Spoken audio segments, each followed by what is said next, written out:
Back in the late 80s, I worked for a US Department of Energy laboratory in the American Southwest. A set of sprawling cities within cities, the DOE lab complex employs thousands of people, with work ranging from computer science, physics, and chemistry, all the way to important infrastructure jobs like construction or security. I worked on mainframes at the time. Like any secure government facility, this particular complex had a set of colorful local legends that over-dramatized the mysterious work we performed. People were convinced that the labs held evidence that aliens had visited us in the 50s or that we developed a neutron bomb capable of wiping out cities without destroying any buildings. Or that we were sitting on cold fusion technology, but were keeping it a secret to protect the interests of big oil. These are all completely false. In reality, the labs were run much like any other company. We had time cards, deadlines, department meetings, and bosses' day lunches, just like everybody else.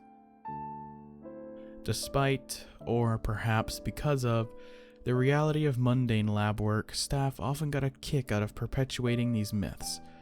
While on a lunch break, I was once asked if I've ever been to the flying saucer hangar. "Which one?" I replied. "We've got our own fleet." More interesting, and often much more dark, were the stories that circulated between scientists and lab staff within the walls of the complex. One such rumor posted that physicists had briefly made contact with humans from the distant future, and that the transmission was IBD. Interesting, but disturbing. Another popular rumor held that we'd created a biological agent so virulent that the labs had been forced to quarantine an entire building, raze it to the ground, and bury the rubble in the desert, along with its deceased inhabitants. My favorite story, personally, is Buttonhead is watching you. In those days, the halls of every building were plastered with information security awareness posters, usually featuring a red-faced villain wearing a trench coat. "Because of our adversary, protect your secrets.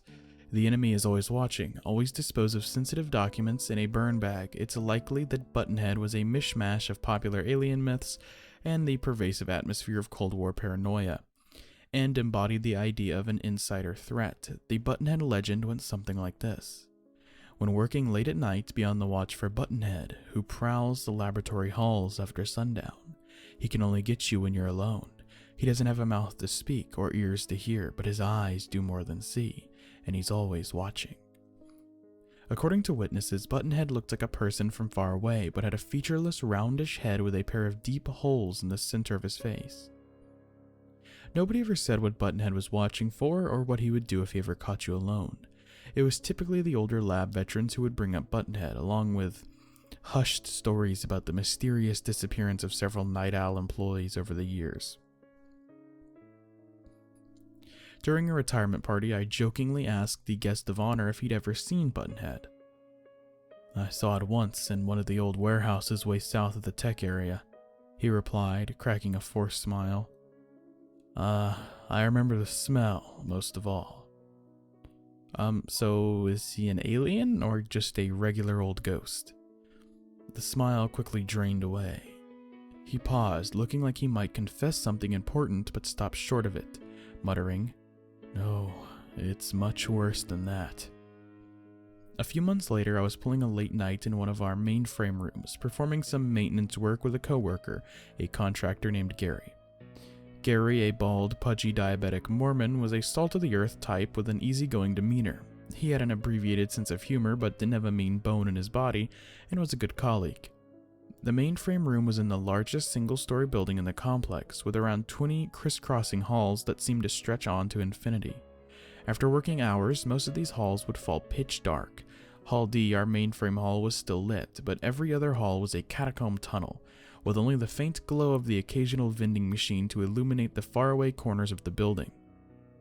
The mainframe computer room itself was large, but was stuffed with IBM System 370s and noisy fridge-sized cooling units.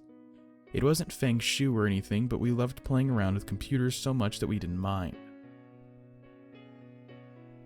At around 9 or 10 that night, Gary left the room for a bio break, leaving me alone at my terminal. 30 minutes later, the lights flickered off. This was a frequent occurrence in the aging building, which was why we armed ourselves with flashlights for the late shifts.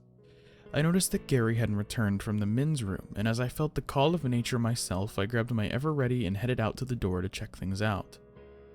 That's when I first noticed the smell.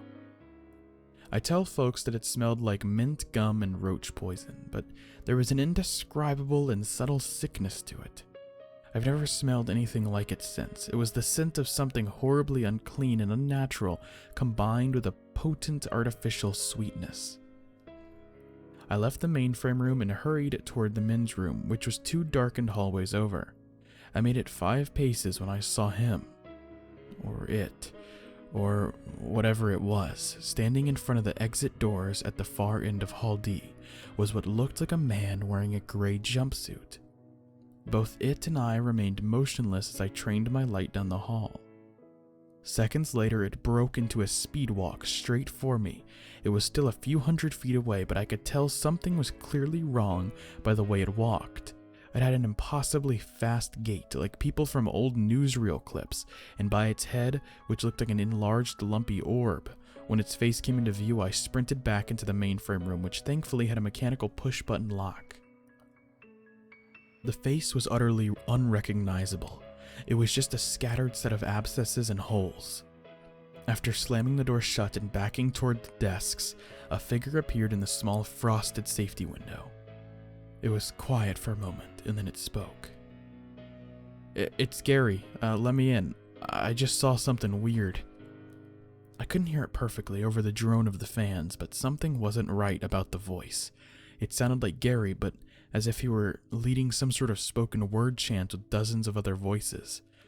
It instantly dawned on me that Gary knew the lock combination. I was paralyzed with fear and didn't respond. At this point, the smell was so strong that it almost hurt to breathe. It spoke again. It's Gary. Let me in. I just saw something weird." It sounded like an identical recording of what I'd heard seconds ago. My heart sunk when I realized that there weren't any other exits to the room. I backed up towards the machines, quietly hoping that the thing would go away and that the lights would come back on. A deep buzzing sound came from the other side of the door, followed by more words from the thing in the hall. "Hello, honey?" The voice had the muffled pitch of a telephone receiver, but it was clearly my wife.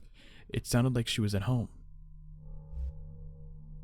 "Hun, is that you? Is everything okay?" I was in a state of confusion, despair, and shock. I summoned the courage to approach the door, aiming my light through the window. "The police have been notified," I yelled. This was impossible, as the mainframe room wasn't technically office space and thus had no phone. I heard something that sounded like liquid being pulled up through a novelty straw, and then a splattering sound, and a thick white fluid slowly spilled out into the vinyl tile from underneath the door. The smell was nearly unbearable. I began yelling for help.